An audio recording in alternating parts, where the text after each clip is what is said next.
Hello students, welcome to Utkarsh classes. मेरा नाम है doctor Raunak Barmera, your biology mentor. और बच्चों, आज के संजीवनी सीरीज के अंदर हम लोग बात करने वाले हैं जेनेटिक डिसऑर्डर की। जैसे कि आप सबको पता है कि हमारे अंदर या बाकी सारे ऑर्गेनिजम्स के अंदर जो जीन होता है वो हमारे हर एक कैरेक्टर को कंट्रोल करता है। उदाहरण के लिए अगर हम लोग बात करें, अगर मेरा हेयर का कलर ब्लैक है तो इसको भी कंट्रोल करने के लिए एक जीन प्रेजेंट है। मेरे हेयर का शेप जो है वो वेवी है तो उसको भी कंट्रोल करने के लिए एक जीन है। मतलब हर एक लक्षण के लिए, हर एक कैरेक्टरिस्टिक्स के लिए एक पर्टिकुलर जीन जो होता है वो रिस्पॉन्सिबल होता है। और ये जो जीन्स होते हैं या ये डीएनए जो होता है वो क्रोमोसोम्स के ऊपर प्रेजेंट होता है। और डीएनए जो होता है या क्रोमोसोम कह लूं या मैं जेनेटिक इंफॉर्मेशन कह लूं, वो एक पीढ़ी से दूसरी पीढ़ी के अंदर ट्रांसफर होती है, एक जनरेशन से दूसरी जनरेशन के अंदर ट्रांसफर होती है without any alteration, without any change. मतलब कोई भी बदलाव नहीं आ रहा है, कोई भी चेंजेस नहीं आते हैं, कोई भी प्रकार का ऑल्ट्रेशन देखने को नहीं मिलता है। क्रॉसिंग ओवर अलग चीज है बच्चों, क्रॉसिंग ओवर को यहां पर मिक्स मत कर देना। अगर सडनली एक जनरेशन से दूसरी जनरेशन में जाने के समय या अगर उस पर्टिकुलर पर्सन के अंदर, उस जेनेटिक इंफॉर्मेशन के अंदर, मतलब डीएनए के अंदर या जीन के अंदर या क्रोमोसोम के अंदर अगर कुछ बदलाव आ जाता है, अगर कुछ चेंज आ जाता है, तो उस चेंज को कहा जाता है बच्चों म्यूटेशन। ये म्यूटेशन जो होता है वो सडन चेंज भी हो सकता है या फिर बहुत समय से इकट्ठा होने के बाद में एक सडन चेंज के रूप में भी देखने को मिल सकता है। तो म्यूटेशन क्या होता है बच्चों कि अगर जेनेटिक इंफॉर्मेशन में डीएनए, क्रोमोसोम या जीन, इन तीनों में अगर कोई भी प्रकार का बदलाव आ रहा है, ऑल्ट्रेशन हो रहा है, सीक्वेंस बदल रही है, सेट बदल रहे हैं, तो उन सबको हम लोग क्या बोल देते हैं? म्यूटेशन बोल देते हैं। और म्यूटेशन जो होता है वो बड़ा ही घातक होता है अगर वो डोमिनेंट प्रकार का है तो। चलो बात करते हैं हम लोग इन्हीं जेनेटिक डिसऑर्डर्स की। तो उस म्यूटेशन की वजह से बच्चों डिसऑर्डर्स देखने को मिलते हैं, बीमारियां देखने को मिलती हैं। और बीमारियां जो होती हैं, डिसऑर्डर्स जो होती हैं बच्चों, हम उन्हें दो कैटेगरीज के अंदर डिवाइड कर देते हैं। कौन कौन सी कैटेगरीज होती हैं तो उसकी हम लोग बात करें तो यहां पर ध्यान देना बच्चों। सबसे पहले अगर हम लोग बात करें जेनेटिक डिसऑर्डर्स की, तो जेनेटिक डिसऑर्डर्स जो होते हैं उन्हें दो कैटेगरी के अंदर बांटा जाता है। कितनी कैटेगरी में बांट दिया जाता है बच्चों? दो कैटेगरी के अंदर बांट दिया जाता है। कौन कौन सी कैटेगरीज होती हैं? तो पहला होता है बच्चों मेंडेलियन डिसऑर्डर। पहला कौन सा होता है? मेंडेलियन डिसऑर्डर होता है। और दूसरा होता है बच्चों क्रोमोसोमल डिसऑर्डर। दूसरा होता है क्रोमोसोमल डिसऑर्डर। मेंडेलियन डिसऑर्डर क्या होता है? अगर कोई भी चेंज, अगर कोई भी ऑल्ट्रेशन जो है वो सिंगल जीन के अंदर देखने को मिलता है तो उसे कहा जाता है मेंडेलियन डिसऑर्डर। तो ध्यान रखना बच्चों, मेंडेलियन डिसऑर्डर की जब हम लोग बात करते हैं तो यहां पर ऑल्ट्रेशन या फिर चेंज वो एक सिंगल जीन के अंदर देखने को मिलेगा। यहां पर इस वर्ड पर कंसंट्रेट करना बच्चों। जैसा कि आपको पता है सिंगल जीन मतलब एक क्रोमोसोम है, क्रोमोसोम के अंदर डीएनए पाया जाता है, डीएनए के अंदर बहुत सारे जीन्स होते हैं जो एक पर्टिकुलर कैरेक्टर को कंट्रोल करता है। अगर हम लोग वहीं बात करें क्रोमोसोमल डिसऑर्डर की, तो क्रोमोसोमल डिसऑर्डर के अंदर या तो एब्सेंस हो जाएगा या फिर बच्चों एक्स्ट्रा या फिर एक क्रोमोसोम। तीनों ही शब्द हैं देखो, एब्सेंस, एक एक्स्ट्रा पाया जाना और एक कम पाया जाना। किसका बच्चों? Of chromosomal set, of chromosomal set. अगर पूरा एक क्रोमोसोमल सेट के अंदर ऑल्ट्रेशन देखने को मिल रहा है, चेंज देखने को मिलता है, तो उसे कहा जाता है क्रोमोसोमल डिसऑर्डर। तो दोनों में अंतर है, इसमें सिर्फ एक सिंगल जीन अफेक्ट होगा और इसके अंदर पूरा के पूरा एक क्रोमोसोमल सेट जो है वो गायब हो जाता है या फिर कम हो जाता है या फिर एक एक्स्ट्रा देखने को मिलता है। और जैसा कि पता है हमारे अंदर 23 जोड़ी गुणसूत्र पाए जाते हैं। अगर मैं ह्यूमंस की बात करूं तो अगर उन 23 जोड़ों में से अगर मैं एक होमोलोगस क्रोमोसोम की बात कर रही हूं और होमोलोगस क्रोमोसोम के अंदर मान लो अगर आप लोग 23वें जोड़े की बात कर रहे हैं तो 23वें जोड़े में से अगर एक क्रोमोसोम कम हो जाता है तो मतलब कम हो गया। अगर पूरा के पूरा एक सेट जो है वो गायब हो जा रहा है तब भी उसे ही हम लोग क्या बोलेंगे बच्चों? क्रोमोसोमल डिसऑर्डर कह दिया जाता है।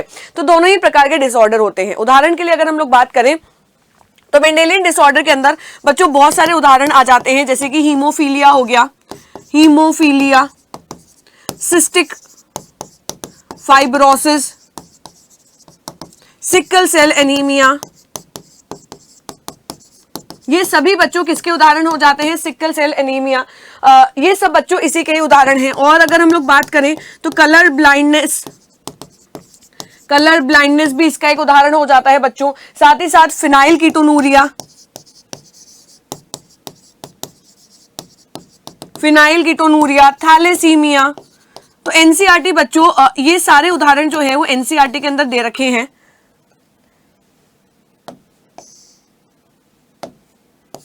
थैलेसीमिया, तो ये बच्चों मुख्य उदाहरण है किसके? मेंडेलियन डिसऑर्डर के। साथ ही साथ आपको एक और बात ध्यान रखनी है बच्चों कि मेंडेलियन डिसऑर्डर जो होता है वो डोमिनेंट भी हो सकता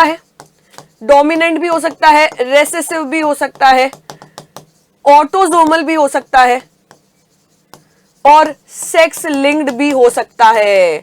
चारों ही प्रकार के मेंडेलियन डिसऑर्डर जो है वो देखने को मिल सकते हैं। अगर हम लोग बात करें क्रोमोसोमल डिसऑर्डर की, तो बच्चों इसके अंदर जो मुख्य एग्जांपल्स, मुख्य उदाहरण जो आपके एनसीईआरटी के अंदर मेंशन है वो आ जाता है बच्चों टर्नर्स सिंड्रोम। उसके बाद में बच्चों दूसरा आ जाता है क्लिन-फिल्टर्स सिंड्रोम। ठीक है बच्चों, टर्नर सिंड्रोम, क्लिन-फ्लिंटर सिंड्रोम, इन सबकी अगर हम लोग बात करें बच्चों तो ये हो जाता है मेंडेलियन डिसऑर्डर और क्रोमोसोमल डिसऑर्डर। जो एनसीईआरटी के अंदर मेंशन्ड एग्जांपल है वो बहुत ही ज्यादा इंपॉर्टेंट है और उन्हें हम लोग डिस्कस करते हैं। सबसे पहले अगर मैं बात करूं बच्चों यहां पर किसकी बात करेंगे हम लोग? मेंडेलियन डिसऑर्डर की बात करेंगे। और मेंडेलियन डिसऑर्डर के अंदर हम लोग बात करने वाले हैं बच्चों कलर ब्लाइंडनेस की। तो यहां पर ध्यान देना, कलर ब्लाइंडनेस क्या होता है, क्यों होता है और किसकी वजह से कॉज होता है। तो सबसे पहली बात बच्चों हमारे अंदर एक्स क्रोमोसोम पाया जाता है। अगर मैं मेल्स की बात करूं तो मेल्स के अंदर 2 एक्स क्रोमोसोम प्रेजेंट होते हैं और फीमेल्स की बात करूं तो फीमेल्स के अंदर 2 एक्स क्रोमोसोम होते हैं और मेल के अंदर 1 एक्स क्रोमोसोम होता है। अगर उस एक्स क्रोमोसोम के कुछ जीन्स डिफेक्ट हो जाएं, किसके बच्चों? एक्स क्रोमोसोम के कुछ जीन्स के अंदर डिफेक्ट आ जाए तो उसकी वजह से बच्चों क्या हो जाता है? कलर ब्लाइंडनेस कॉज होता है। अब ये जो कुछ जीन है ना जिनके अंदर डिफेक्ट कॉज हो रहा है, जिनके अंदर ऑल्ट्रेशन हो रहा है, ये क्या कर रहे थे बच्चों? ये रेड एंड ग्रीन कलर के लिए रिस्पॉन्सिबल थे। मतलब जो हम लोग देख पाते हैं, हम लोग जो इमेजेस देख पाते हैं उसमें रेड कलर भी होता है, ग्रीन कलर भी होता है। तो कलर ब्लाइंडनेस से अफेक्टेड पर्सन जो होते हैं उन्हें रेड कलर नहीं दिखाई देता है, उन्हें ग्रीन कलर नहीं दिखाई देता है। क्यों? क्योंकि नेत्रों के अंदर, आई के अंदर बच्चों रेड और ग्रीन कलर दिखाई देने वाले सेल्स पाए जाते हैं जिन्हें कहा जाता है red and green cone cells बच्चों। तो यहां पर जब इन सेल्स के अंदर म्यूटेशन हो जाता है due to the mutation on the X chromosome genes, तो उसकी वजह से बच्चों पेशेंट को रेड और ग्रीन कलर नहीं दिखाई देते हैं। साथ ही साथ आपको यह भी बात ध्यान रखनी है कि कलर ब्लाइंडनेस के अंदर फीमेल्स जो होती हैं वो ज्यादा अफेक्टेड होती हैं एज कंपेयर टू मेल्स जो होते हैं वो ज्यादा अफेक्टेड होते हैं एज कंपेयर टू फीमेल्स, क्योंकि मेल के पास में बच्चों एक ही एक्स क्रोमोसोम है। तो अगर उसी एक्स क्रोमोसोम के कुछ जीन्स डिफेक्टेड हो गए तो जल्दी से चांस ज्यादा होते हैं मेल के अंदर। फीमेल के अंदर तो 2 एक्स क्रोमोसोम है, अगर एक में कुछ डिफेक्ट हो गया तो दूसरा जो है वो कंपेंसेट कर लेता है। तो इसके अंदर मेल ज्यादा अफेक्टेड होते हैं, फीमेल्स कम अफेक्टेड होती हैं। वहीं अगर हम लोग बात करें दूसरे डिजीज की जिसे हम लोग कहते हैं हीमोफीलिया, तो यहां पर ध्यान देना बच्चों, हीमोफीलिया जो होता है वो क्या डिजीज होता है? सबसे पहली बात, अगर एक नॉर्मल कट भी लग जाए ना तो कंटिन्यूअसली इसके अंदर ब्लड जो है वो निकलता रहता है। तो अगर हम कहते हैं हीमोफीलिया डिजीज के अंदर क्या होता है बच्चों, तो ध्यान देना, नॉर्मल कट लगने पर भी कंटिन्यूअस ब्लीडिंग होती है। इसका मतलब तो ये हुआ बच्चों कि ब्लड क्लॉट बनाने वाला कोई ना कोई कारक ऐसा है जो यहां पर नहीं पाया जा रहा है, क्योंकि ब्लड क्लॉटिंग कैस्केड जो होता है, ब्लड क्लॉटिंग कैस्केड यानी कि पूरी की पूरी प्रक्रिया जो होती है ना रक्त के थक्के बनने की, वो उसके अंदर बच्चों बहुत सारे प्रोटीन्स रिस्पॉन्सिबल होते हैं। तो इस पूरे कैस्केड के अंदर हो सकता है कि एक प्रोटीन जो है वो नहीं बन रहा है, तभी तो बच्चों ये दिक्कत जो है वो सामने आ रही है। कौन सी दिक्कत आ रही है कि एक नॉर्मल कट लगने पर भी कंटिन्यूस ब्लड की ब्लीडिंग जो है वो बच्चों देखने को मिलती है। क्लियर बच्चों? तो यहां पर ये बहुत ही ज्यादा इंपॉर्टेंट है कि एक प्रोटीन, कौन सा प्रोटीन बच्चों? ब्लड क्लॉटिंग कैस्केड का प्रोटीन जो होता है वो इसके अंदर डिफेक्टेड होता है और इसकी वजह से कंटिन्यूस ब्लीडिंग देखने को मिलती है अगर पेशेंट जो है वो हीमोफिलिक है तो। अगली अगर हम लोग बात करें बच्चों इन दोनों के बाद में नेक्स्ट डिजीज की मैं बात करूं तो वो आ जाता है बच्चों सिकल सेल एनीमिया। कौन सा आ जाता है? सिकल सेल एनीमिया आ जाता है। यहां पर देखना बच्चों, अगर मैं बात करूं हीमोग्लोबिन की, तो आपको पता होगा कि हीमोग्लोबिन के अंदर 2 ग्लोबिन चेन होती है। एक होती है बच्चों अल्फा ग्लोबिन चेन और दूसरी होती है बीटा ग्लोबिन चेन। दूसरी कौन सी होती है? बीटा ग्लोबिन चेन होती है। ये बीटा ग्लोबिन चेन जो होता है बच्चों, यही मेन कारण होता है सिकल सेल एनीमिया का। होता क्या है बच्चों, एक जीन है जो क्या बना रहा है बच्चों, जो बनाता है बीटा ग्लोबिन।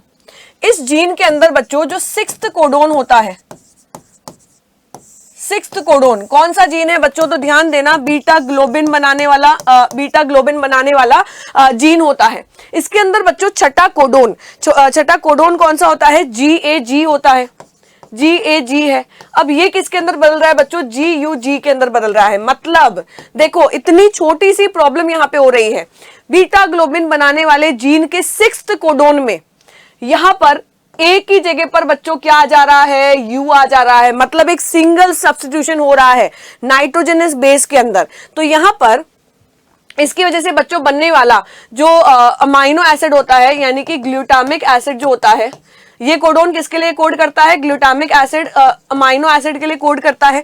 अब ग्लूटामिक एसिड बनेगा ही नहीं बच्चों, अब क्या बनेगा, यहाँ पर वैलीन बनता है। मतलब अमाइनो एसिड ही बदल गया। और बच्चों अगर अमाइनो एसिड बदल गया तो इस जीन से बनने वाला प्रोटीन जो होगा वो भी बदल जाएगा। बिल्कुल सही बात है, क्योंकि प्रोटीन जो होता है वो अमाइनो एसिड का बना होता है, और अगर अमाइनो एसिड ही बदल गया तो प्रोटीन भी बदल जाता है, जिसकी वजह से जो ये बीटा ग्लोबिन चेन है, जो बीटा ग्लोबिन चेन है बच्चों, वो कैसी बनती है, छोटी बनती है। वो कैसी बनती है बच्चों, छोटी बनती है। और इसकी वजह से सीधा इफेक्ट जो है वो देखने को मिलता है आरबीसी के ऊपर।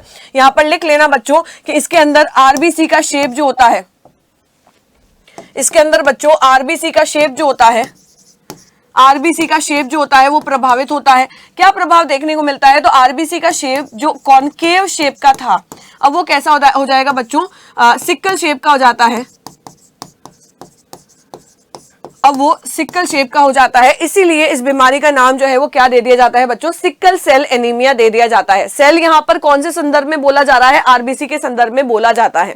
तो वापस से बता रही हूँ बच्चों, बहुत इंपॉर्टेंट डिजीज है। और ये कैसी हो जाती है, क्या ये सेक्स लिंक्ड है, नहीं, ये बच्चों ऑटोसोमल रेसेसिव डिसऑर्डर होता है। ये क्या होता है, ये ऑटोसोमल रेसेसिव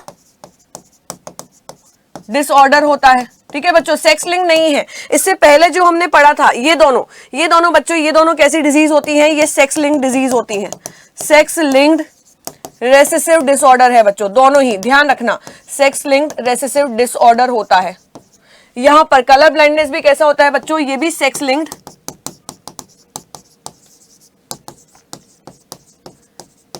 रेसेसिव डिसऑर्डर होता है।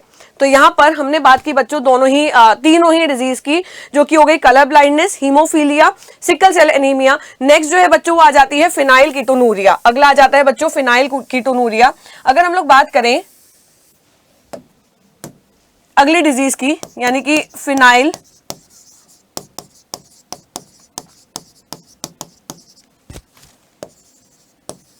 यहां पर बच्चों सिर्फ एक एंजाइम जो है ना वो मिसिंग है, सिर्फ एक एंजाइम मिसिंग है। और एंजाइम कौन सा है बच्चों, तो ध्यान देना, फिनाइल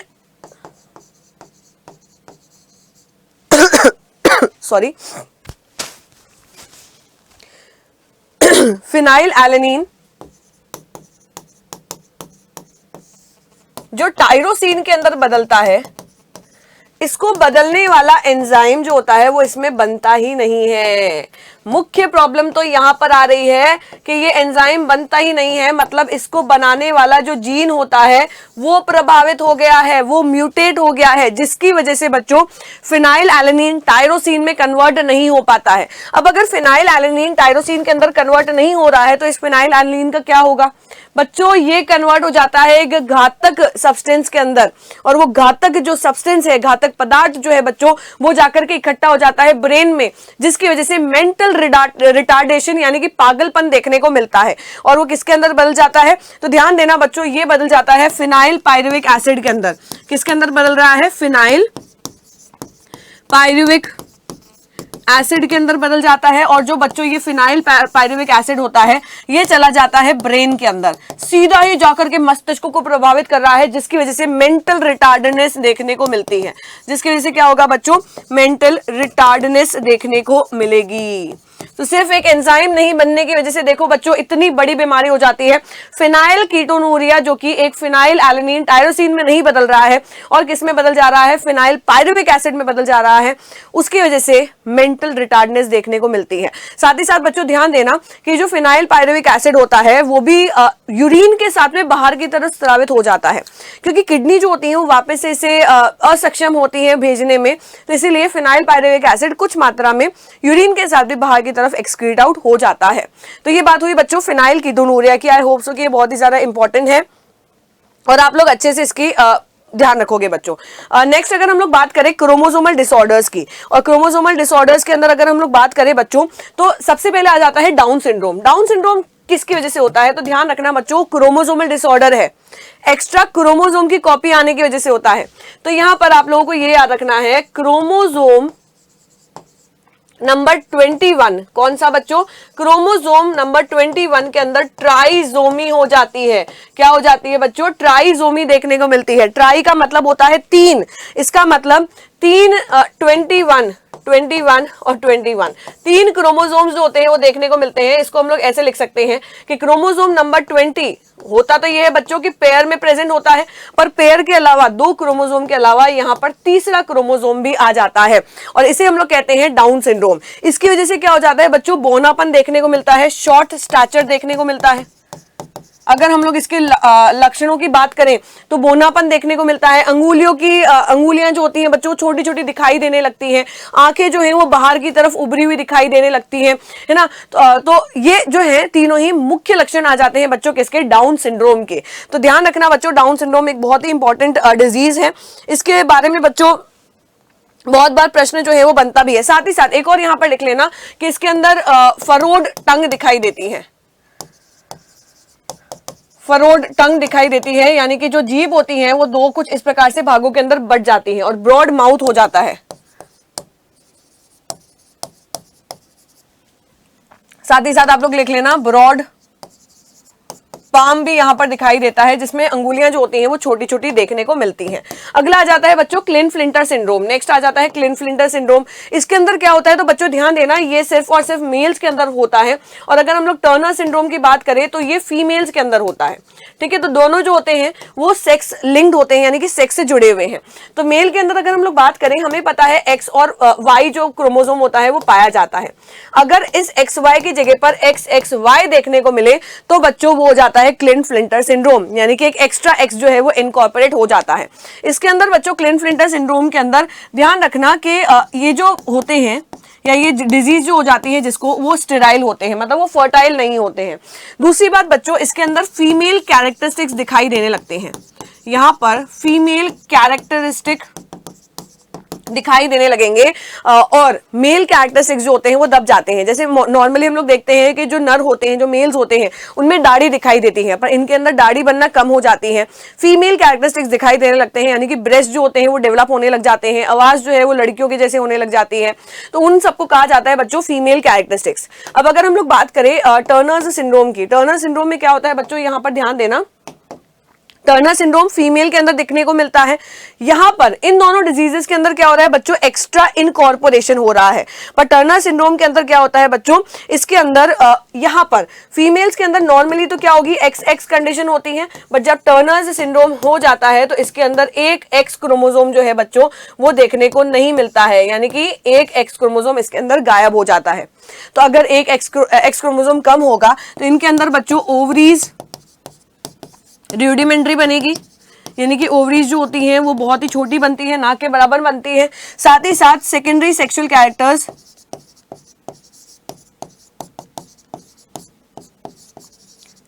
जो होते हैं वो भी अफेक्ट हो जाते हैं।